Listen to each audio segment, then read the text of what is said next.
Ay magandang gabi po. Mga kababayan, ito na naman tayo sa ating programa Tuto Tirador. Ang ating tirahin ngayon ay isang matalinong diskusyon patungkol sa isang dating justice ng Supreme Court na hinangaan ko ito sa isa sa pinakamagaling na justice ng Supreme Court. Pero sa ngayon, ay sabihin ko nandiyan pa rin paghanga ko sa kanya, pero ako'y nakakahalata na ang kanyang pananalita na pilit niyang pinapalabas na iyon ang matalino at tama na pagsasabi at paningin sa isyu ng impeachment, partikular sa isyu na nasunod ba ang 1-year impeachment ban sa ating konstitusyon, na bawat isang impeachable officer, isang beses lang kasuhan sa loob ng isang taon, utos ng ating konstitusyon. Yan po. Ang tanong dito ngayon, nagsasabi ba ng tama o nanluloko si dating Justice Antonio Carpio sa pagsasabi na overreach, mali daw ang ginawa ng Supreme Court sa pag-utos sa House of Representatives at sa Senate of the Philippines at syempre sa mga petitioners na nagsampa kasama yung grupo ng Mindanao lawyers na pinangungunahan ni Attorney Israelito Torion at sa isang petitioner na si Sara Duterte na ang abogado niya ay ang grupo ng Fortun Narvasa Salazar. Isa rin po yan sa pinakamagaling na malaking law office sa Pilipinas.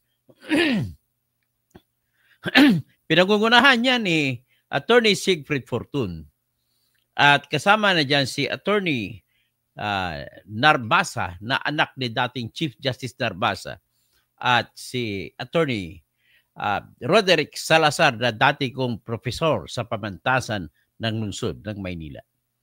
So pag-usapan natin, medyo matalinong discussion po ito. Kaya ito po ang ating gagawin. Magandang gabi. Buenas noches, Fernando. Señor Fernando Rafael Fernandez Cuervo. Ito ngayon. Let's now expose the truth. The truth or ang katotohanan patungkol ito kay dating Justice Antonio Carpio. Ito ang umpisa natin. Sinabi niya na masyadong abuso na ang ginawa ng Supreme Court natin sa ngayon nung ito ay nagpalabas ng kautusan sa House of Representatives at saka sa Senate na magsumiti ng mga sumusunod. Number 1, isusumiti kung ano ang mga circumstances na nangyari sa 3 naunang reklamong impeachment. Para patuloy ko, nais kong malaman ninyo may 4 na impeachment complaint na sinampa. Ang pang-4 po, yan yung ginamit nila.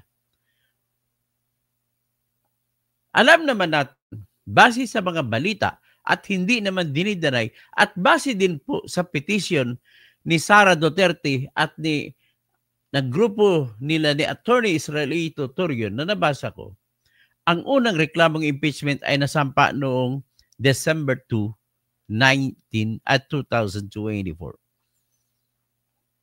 Ang pangalawang reklamo nasampa noong December 4, 2024. Ang pangatlong reklamo ay nasampa po ng December 19, 2024. Yung 3 na yon, nasunod ang utos ng konstitusyon kung paano magsampa. 3 sila ay veripikado. At 3 sila ay naglalaman ng akusasyon na base sa tinatawag na grounds for impeachment. Pag-usapan natin ang beripikado. Base sa utos ng konstitusyon, utos na sa lahat ng naging desisyon ng Supreme Court ng Pilipinas at pati na rin sa Supreme Court sa ibang bansa, kasama na ang Supreme Court ng United States of America, kasama na Supreme Court ng Espanya kung saan tayo nagsimula, ang Pilipinas.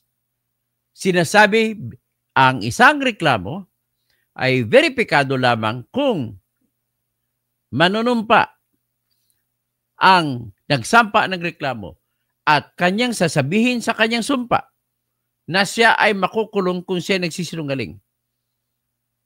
Number 2, at sasabihin niya sa kanyang sinumpaang salaysay na nabasa niya ng buong buo ang lahat ng nakasulat sa impeachment complaint o reklamo na kanyang pinirmahan. At lahat, sabihin niya na naintindihan niya from first paragraph up to the last paragraph. At ang mga nabanggit doon na mga kasulatan ay pawang nanggaling sa kanyang personal na alam.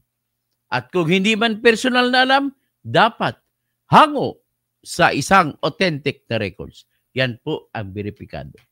Nabasa ko po yung unang 3 reklamo, veripikado po sila lahat. Kumbaga, sa standard ng porma, ano ang porma? Nasunod ba? Nasunod po. Kasunod, anong sabi ng ating konstitusyon? Sa particular, Section 3, Article 11, Paragraph 2, na nag-uutos. Ito, basahin ko na lang at ipakita ko sa inyo para wala na tayong marami pang problema. Ito po yan.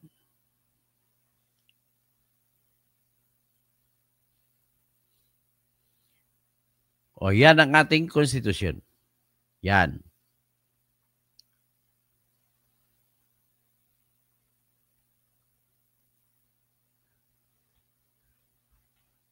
Okay, nabasa niyo ba?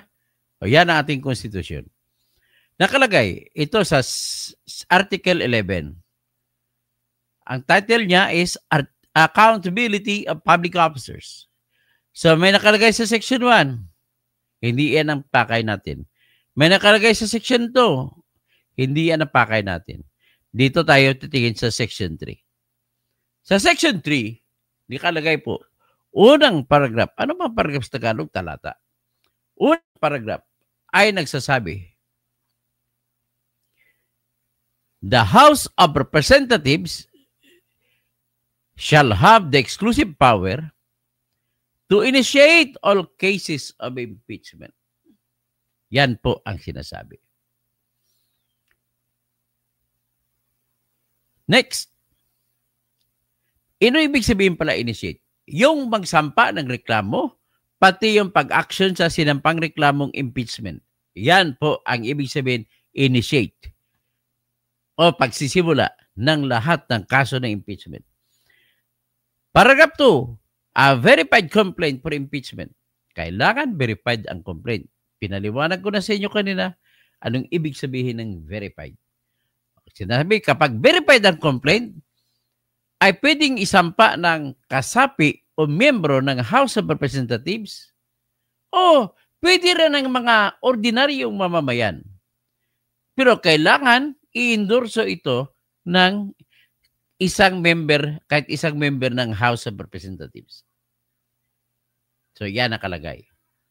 Kasunod, at kung mapirmahan, sabi niya, which shall be included, isama in the order of business within 10 days. Which shall be included in the order of business. Matanong ko kayo. So kung naintindihan ninyo, anong ibig sabihin? Yung impeachment complaint ay pwedeng ireklamo, isampa na ng kahit sinong member ng House of Representatives o di kaya mga ordinaryong mamamayan na iniendorso ng member ng House of Representatives na yung impeachment complaint ay agad isa included in the order of business within 10 session days. Nagsimula siya within 10 days. Ano ngayon ang tanong natin? Saan magsimula ang pagbibilang ng 10 days? Siyempre, sa pagsampa. Araw ng pagsampa. Kasi wala namang ibang binanggit na ibang insidente sa paragraph na to bago magsalita ng 10 session days. Ano bang insidente or event na nangyari ang binabanggit na iba? Wala nang ibang binabanggit kundi yung pagsampa lamang. Ibig sabihin, sa pagsampa, mula sa araw ng pagsampa, ang pagbibilang ng 10 days. Ay kaagad-agad, isama sa pag-uusapan ng House of Representatives. So, tama, di ba? Ang pagkakaintindi niyan, ulitin ko pa yung pagbasa. A verified complaint for impeachment may be filed by any member of the House of Representatives or any citizen upon a resolution of endorsement by any member thereof, which shall be included in the order of business within 10 session days. So, ang tanong, ano ba ang i-include when in the order of business at loob ng 10 araw na session days? Ang verified complaint. So, pagbilang within 10 session days, anong ibig sabihin? Kung kailan nangyari ang pag-file, yun ang pagbibilang ng 10 araw. Natural, kasi yun lamang ang pinaka nasabi bago nagsabi. Ang pinaka nasabi sa phrase na yan bago nagsalita ng 10 session days. At pagkatapos, pag ma-refer na, i-refer kagad sa proper committee. Ang pag-refer na sa proper committee ay nagbilang din 3 araw na session days din.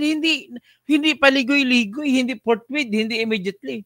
Kundi 3 araw, sa loob ng 3 araw, na mula natanggap, mula sa pagkalagay sa order business, ay dapat 3 araw ay ni-refer na sa proper committee. Anong refer? Ibig sabihin ni refer? Binigay. Pag-usapan ninyo, parang ganon. Kayo na mag-desisyon dyan, parang ganon. So, ulitin natin. Kung i-refer, ilagay sa order of business within 10 session days, anong ibig sabihin? Ang ibig lamang sabihin po, pwedeng i-refer sa first session day. Tama? Oknik J, tama? Tama. Tama, Senyor Fernando Rafael Fernandez Cuervo? Siyempre, mas tama. Ano bang tama sa Espanyol? In punto, tama. So ngayon, pwedeng second session day i-refer. Tama. Pwedeng third day. Tama. Pwedeng fourth day. Tama. Pwedeng fifth day. Tama. Pwedeng 10th day. Tama. Pero nagsasabi ang Constitution hanggang 10 session days lamang. Hindi na pwede 11 session day.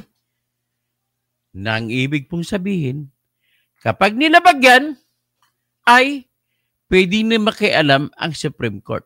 Kasi klaro. Klaro na, nilabag pa. Yan po ang ibig sabihin kung kailan pwedeng manghimasok ang Supreme Court sa impeachment. Pero kung hindi klaro, nunca paggados isusol. Nunca, hindi siya pwede makialam ang Supreme Court kung hindi klaro. Kagaya ng pagsasabi, kagaya ng pagsasabi ng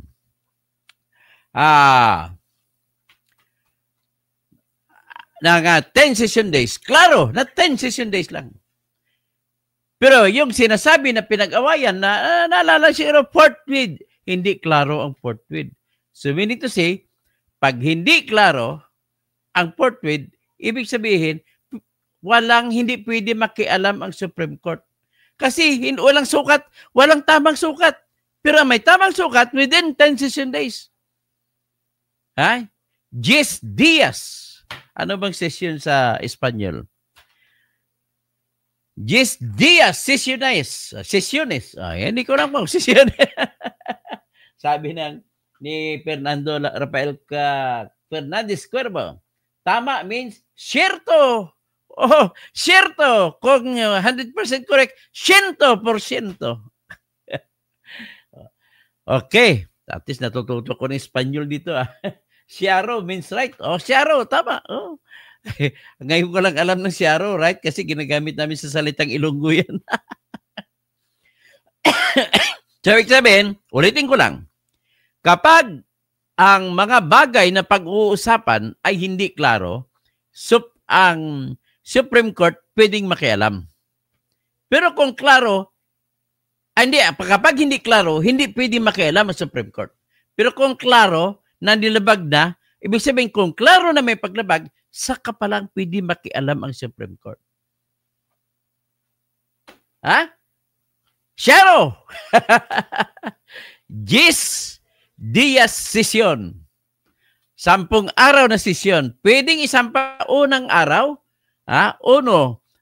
una día, 2 días, 3 días. Espanyol lang ako. Practice lang ako. So, ibig sabihin, klarong-klaro, hindi pwedeng lumampas sa 10, hindi pwedeng lampasan ang 10 araw. So, alam nyo na ngayon, ganun lamang po kasimple ang sitwasyon na pwedeng makialam ang Supreme Court. Ngayon, pag nilabag ang 10 días sesyon o sesiones, ay pwede na makialam sesyon ang Supreme Court. Kaya, sa gana ni Sara Duterte, nagsampa po sila at sa kanyang mga abogado at ang mga grupo ng Mindanao lawyers, abogados de Mindanao, ay nagsampa sila ng reklamo sa Supreme Court. Nireklamo nila ang House of Representatives na abuso de poder, abuse of power. So, anong inabuso nila? Inabuso nila sapagkat hindi nila sinunod ang 10 araw. Lumampas pa ng 10 araw, sa kanila ni-refer ang unang 3 impeachment na reklamo.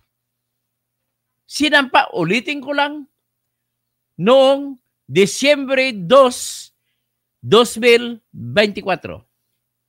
Ang segundo impeachment complaint ay sinampa noong Disyembre 4, 2024. Ang pangatlong impeachment complaint ay sinampa noong Disyembre 19, 2024. Kung sasabihin natin 10 session days, pwede bang sabihin mag-plus 10 lang tayo? Halimbawa, December 2, plus 10, December 12, hindi po pwede. Bakit hindi pwede? Kasi, ang session days lang ang kinukonsidera. So, ano ba talaga? Ilang session days? Sabihin sabihin, yung araw na may session, yun po ang session days. Okay? Naintindihan na ninyo? So, ngayon, para mas lalo nyo maintindihan, ay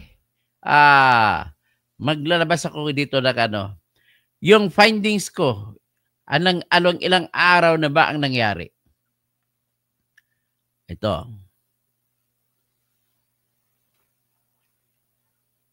Ipakita ko sa inyo. Oh, yan ha. So, ang unang tanong ko kanina, para maintindihan ninyo, dahil sinampa noong December 2 yung una, at sinabi na 10 session days, sa tingin nyo ba, nalabag ba? Kasi noong February 5 lamang nila ni-refer ang December 2 na reklamo. February 5 is how many months? More than 2 months from December 2.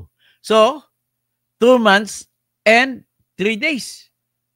Or 4 days kasi 31 ng December, 31 días ang Enero. So, titingnan natin ngayon. Ito po ang 10 session days kung kailan ang mga araw na may session. So, ito titingnan natin. Ito po siya. Ha? Mengeng.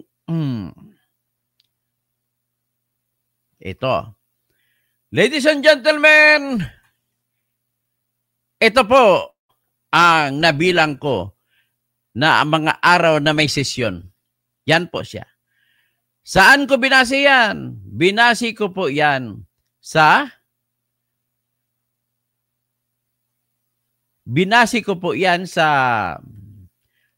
binilang ko mismo, pumunta ako sa website mismo ng House of Representatives, Cámara de Representante de Pilipinas. Ha? House of Representatives of the Philippines. Nakalagay dyan. Nakasaad po. Sinasabi, ang unang araw nangyari na may session. Nag-meeting sila lahat. Nag-session. December 2, 2024. Yan. Ang pangalawang araw, palakin natin. Unang araw, December 2, 2024. Pangalawang araw, December 3, 2024. Pangatlong araw, December 4, 2024. 3 session days yan. Tapos December 5, walang session. December 6, walang session. December 7, walang session. December 8, walang session. December 9, merong session. Kaya hindi ko binilang ang 5 to 8 kasi walang session.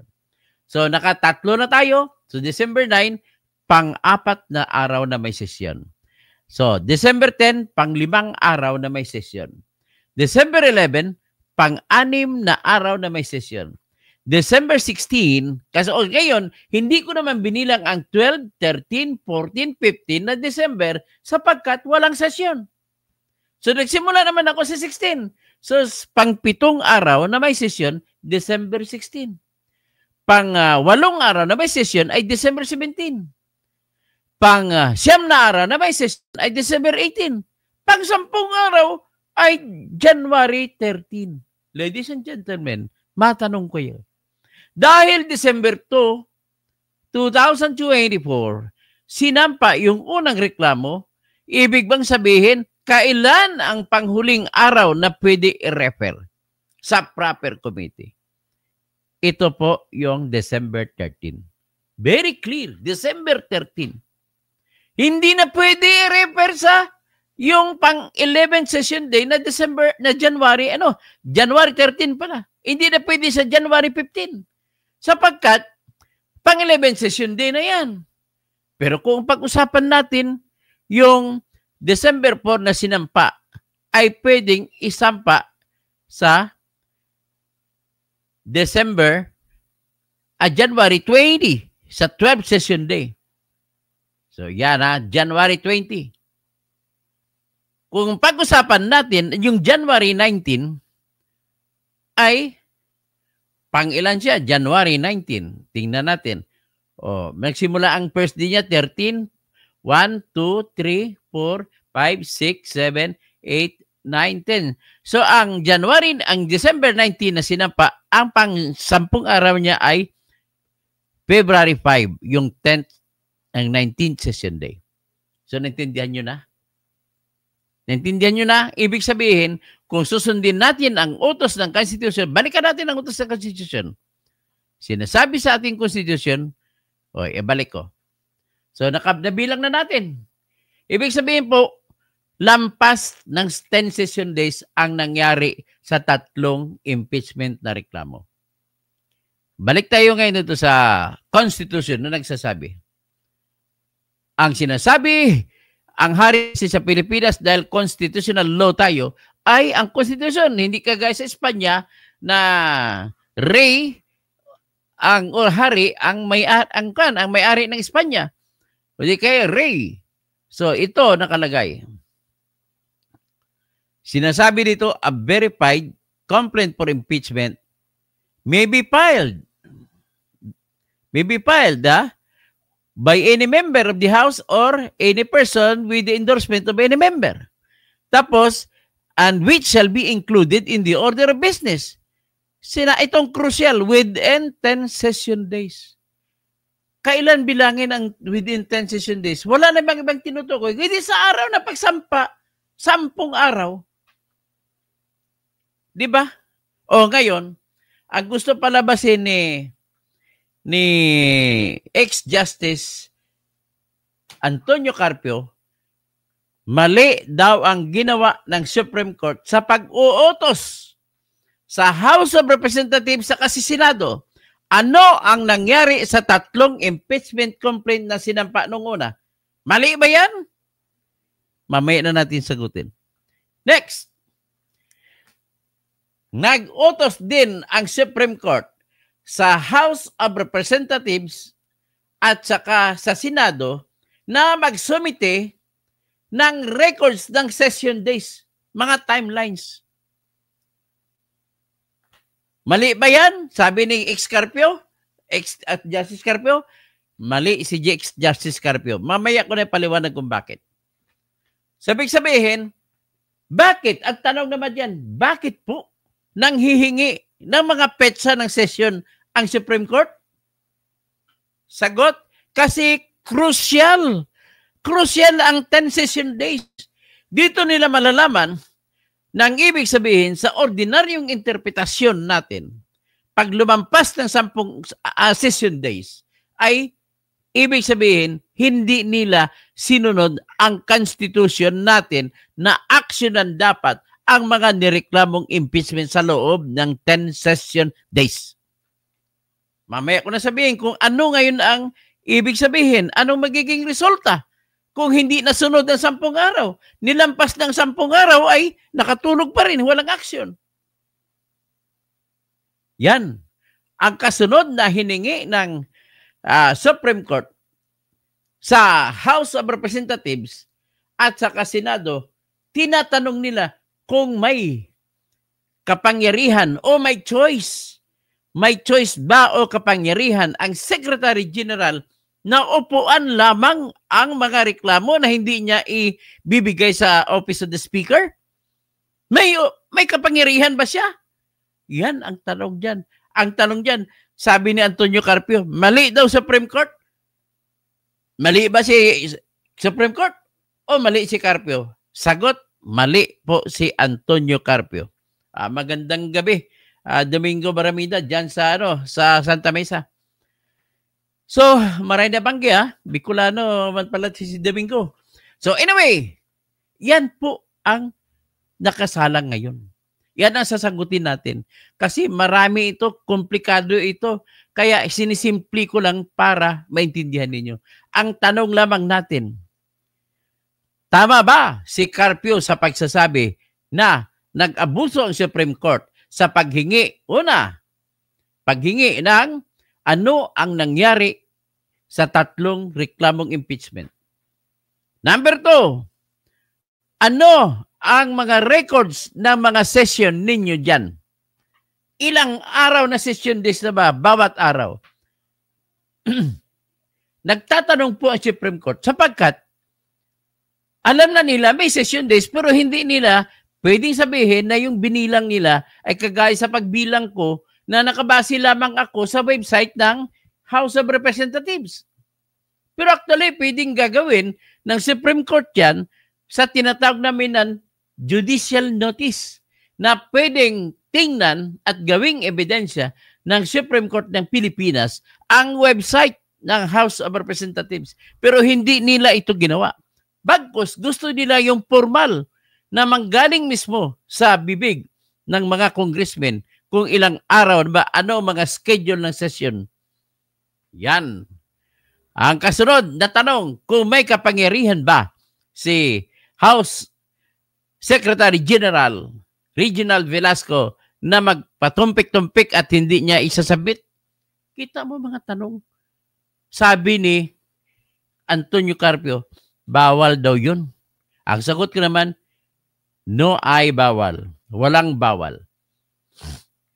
Bakit?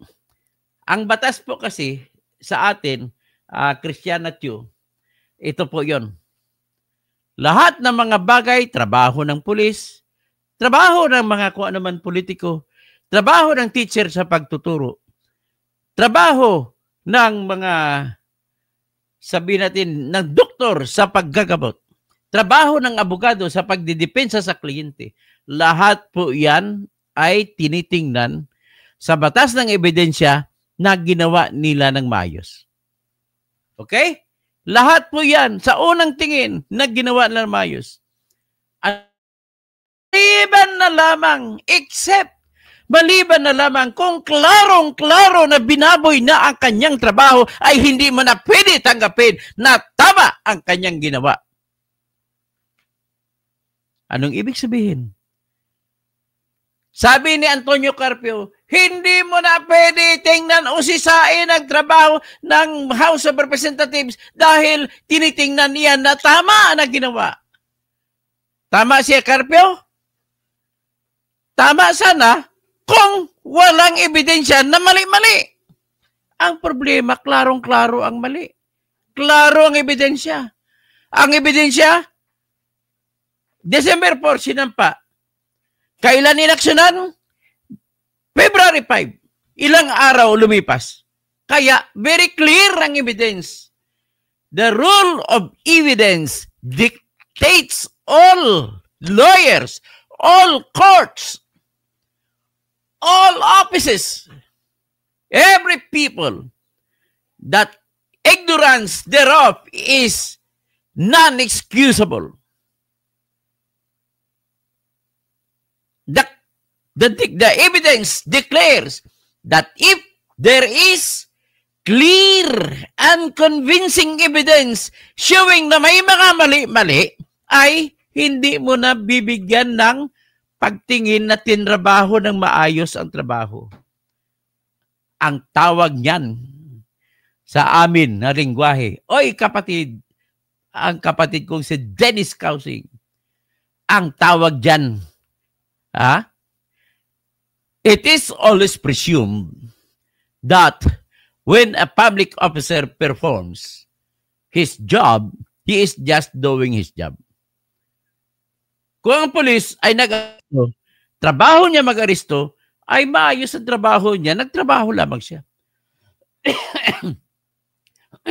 Ito naman ang House of Representatives, kung tinrabaho niya ang pagtanggap ng reklamong impeachment na beripikado, ay ibig sabihin, pinapalagay natin na tama ang trabaho nito.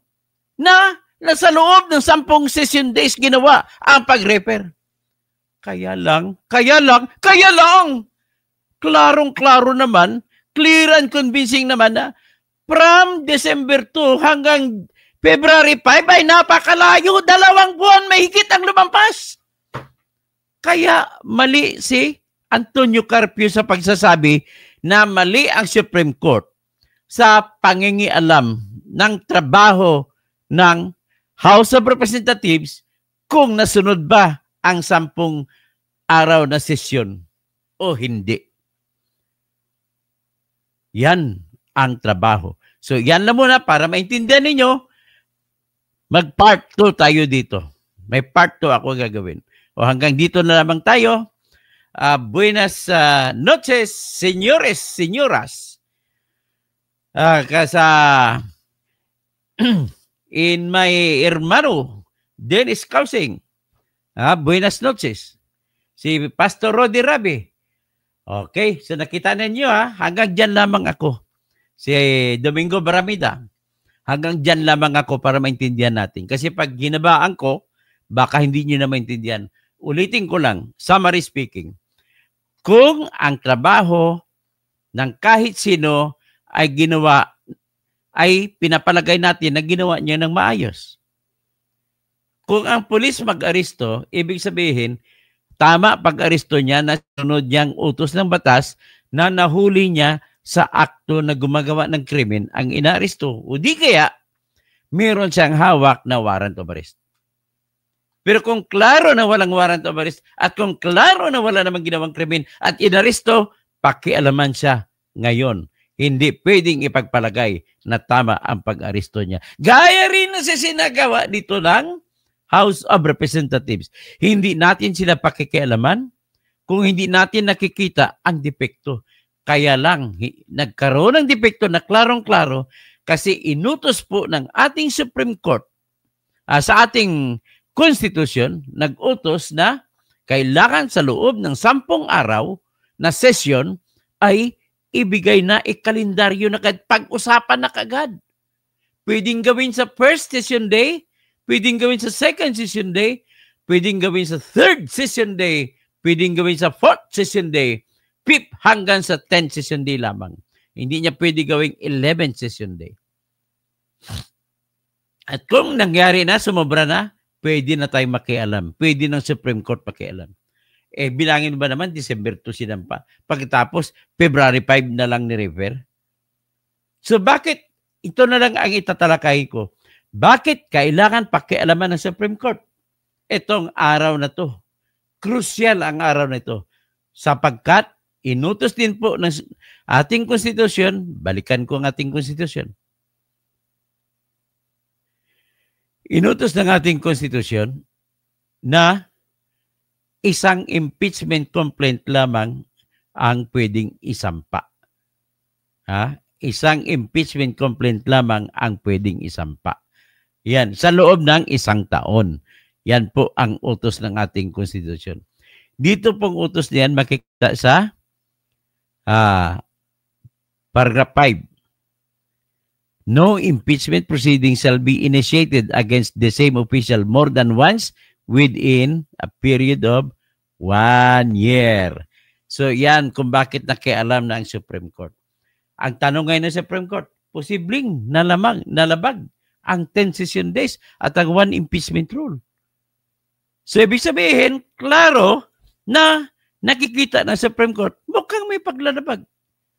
Ganun lamang pong ibig sabihin yan. O, naintindihan na ninyo? So, ibig sabihin, ang conclusion natin, mali po si dating Justice sa Supreme Court na si Antonio Carpio. Please lang, Justice, alam ko anti-Sara ka, kaya mo binabaluktot yung pagsasalita na binabaluktot mo na bawal sa Supreme Court ang makialam. Pero sinasabi ko, ang totoo, sa batas natin sa ebidensya, pwedeng makialam ang Supreme Court o kung sino man kung klarong-klaro na hindi sinunod ang Constitution o ang batas. Kung hindi sinunod sa pagtrabaho. Okay? Ganun lamang po. Ang sunod pag-usapan natin ay ano naman ang naging tugon ng House of Representatives sa 10 araw na issue. Sa sunod natin, itatalakayin yan. Siguro mga bukas o baka mamaya. Balik po kayo, mayroon pa tayong tatalakayin. Baka ito rin ang part 2. Maraming salamat po.